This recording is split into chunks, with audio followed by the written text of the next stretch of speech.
Lang nangyari yan na nagtabi kayo Tapos walang away na nangyari. Galing Siopaw. Anong meron? Anong meron? Ang sarap ng tulog ni Kisame O di ba pati ka ni Kisame?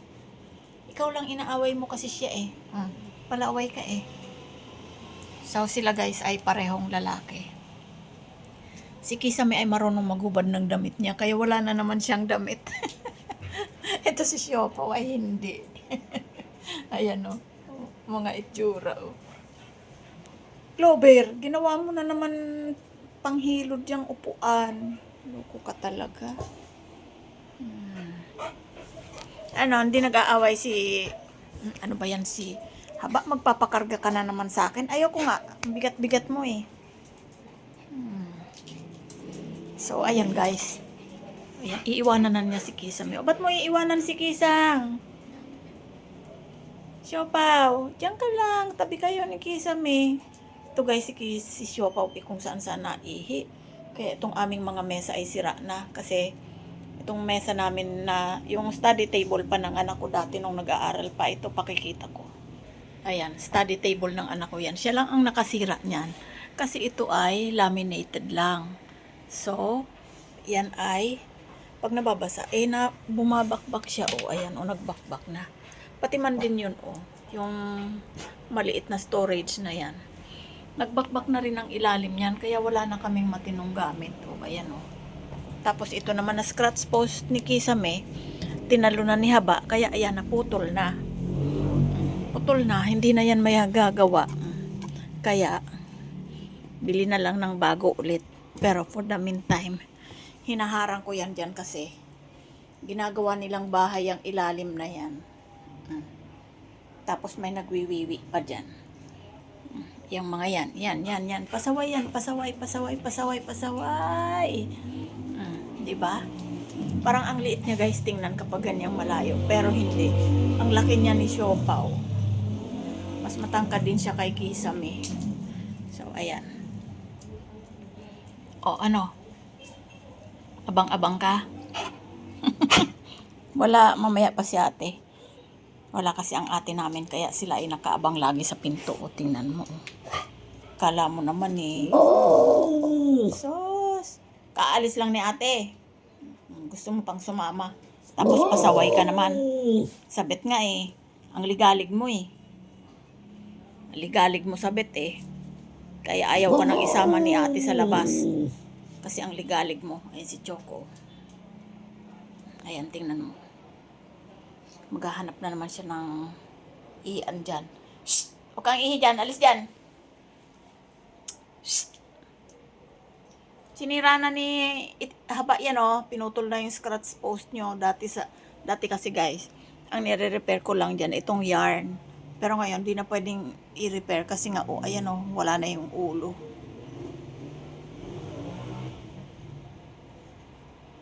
Anong gagawin mo dyan? Sira na yan. Ihian mo na naman yan Ikaw lang ang nagkakalat ng ihi dito. Kahit saan ka may ihi. Meron na siyang ihian na may buhangin. Pero ayaw niyang umapak sa buhangin. Kaya ayan. Para makaapak siya sa buhangin, sinasapinan ko pa ng basahan. Ito guys, papakita ko rin sa inyo. So, ayan yung ihian ni Siopaw at Kisame. Buhangin yan guys. Ayan buhangin. Ang bango ng buhangin yan Kaso lang ayaw niyang umapak dyan sa buhangin na yan. Yan ayaw niya. Kaya nilalagyan ko ng basahan para makinis yung aapakan niya. Kasi kung hindi, di siya aapak dyan. So, ayun. Hindi naman amoy wiwi, mabango. Pero, hindi siya umaapak sa buhangin. Yan Nilakihan pa ng anak ko yung binili niya para kasya siya talaga. Kahit magsabay pa silang tatlo. Yang tatlong tiyanak, ayan isa, dalawa, tatlo. Tatlong mga tiyanak, nakapagpatay ang ilaw, nagbabardagulan. So mamaya, pag natulog ako, magbabardagulan na naman yung mga yan. Kung kailan may natutulog sa sila. O nga pala, ito pa sinira na rin ni Haba. Ayan naputol yung banda rito. Bago pa to naputol yung sinasandalan nito. Ayan, hindi ko alam kung merong mabibiling lagayan nito. Ito. Kasi nabali Di ba Haba? Ang dami mo nang sinira. Yung electric pan na di remote, pinutol din niya. Natumba dahil nagtakbuhan sila. Wala, maninira ka. O di ba guys? Pag may mga alaga kayo, dapat tanggapin nyo na talaga na disaster talaga. Mga mapanira. Mapanira kayo. Mapanira ng gamit. Sobra kayo. Magastos. Tumigil ka. Sagot ka pa ng sagot. Sagot ka ng sagot Haba. Kung pareho lang kayo ni Siopaw mula nung dumating si Siopaw, pati kalan hinulugan ng isang boting kape guys. Hinulog niya kasi umakyat siya sa cabinet.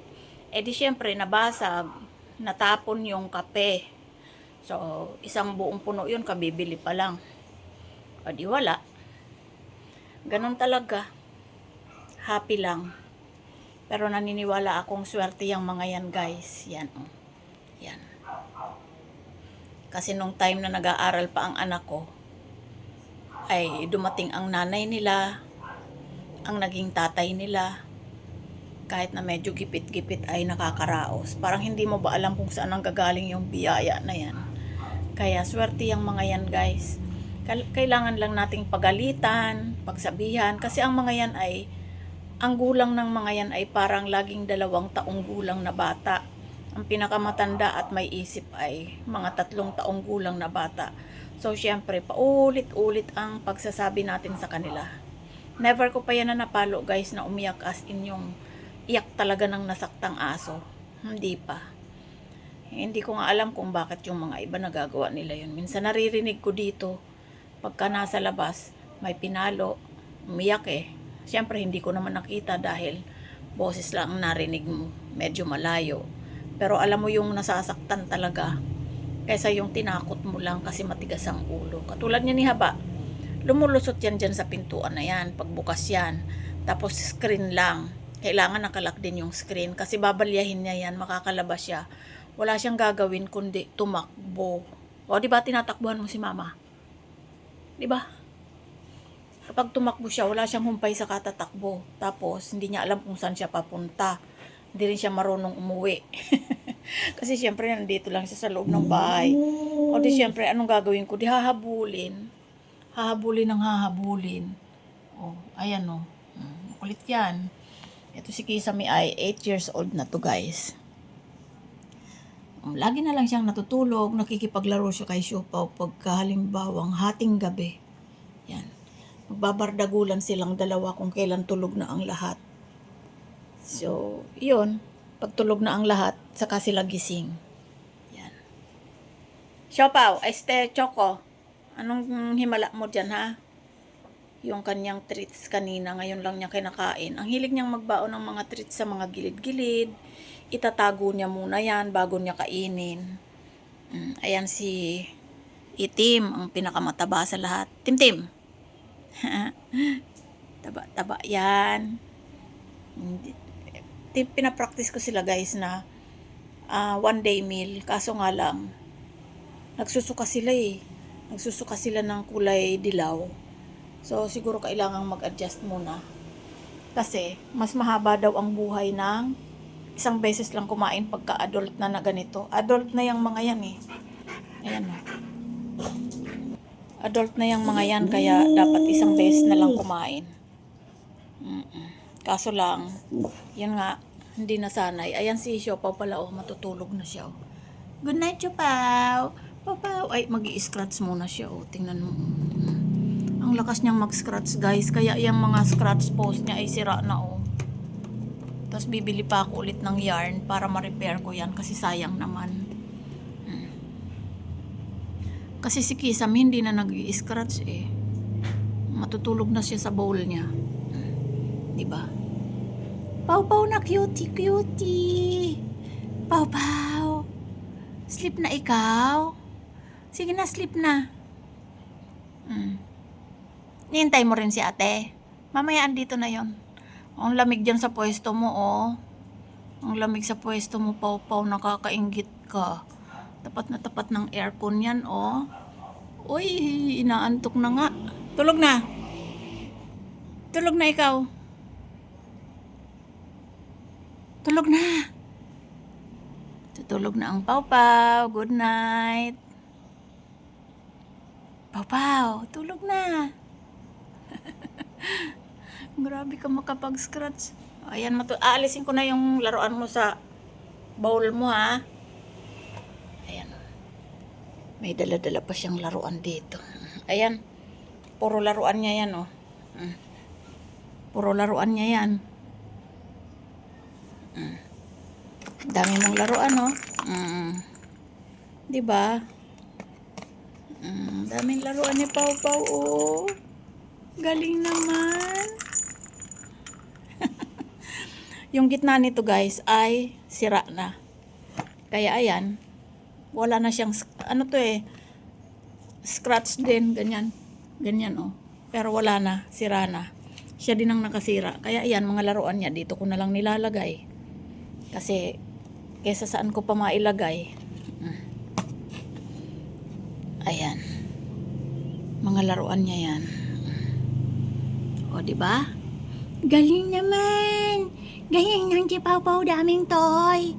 Yay, daming toy ng si Pau-Pau. Sleep na. Sleep na ikaw. Sleep na yan. Good night. Diyan ka na sa bowl mo. Huwag ka nang aalis dyan, ha? Tapos mamaya na naman na madaling araw, gising ka na naman, mang-aaway ka na naman.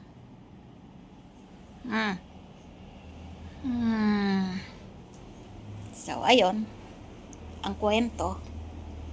Ayan, hindi ko alam kung kailan ko yan madadala sa pagawaan, guys, kasi medyo busy ako. Ayan. So, yan ang buhay ng may aso. Buti nga may aso pa kami, kasi kung hindi, wala akong kausap ngayon. Di ba, Punggi? Walang kausap si Mama kung wala kayo, di ba? Yan si Punggok. Yan ang nanay nila. Di ba? Matulog ka na rin, Pungging. Matulog ka na, gabi na, oh. Ang lamig, oh. Giniginaw na nga si Mama dito, eh. Yan. Choco, anong ginagawa mo? Choco! King, hindi mo ako pinapansin. Anong ginagawa mo? Asan na yung tali ng buhok mo? Ayun, minala mo na naman yung tali ng buhok mo. Grabe ka talaga. So, yun lang. Bye-bye na, Banban. Banban. Bye-bye. Bye-bye. Bye-bye na, please. Bye-bye.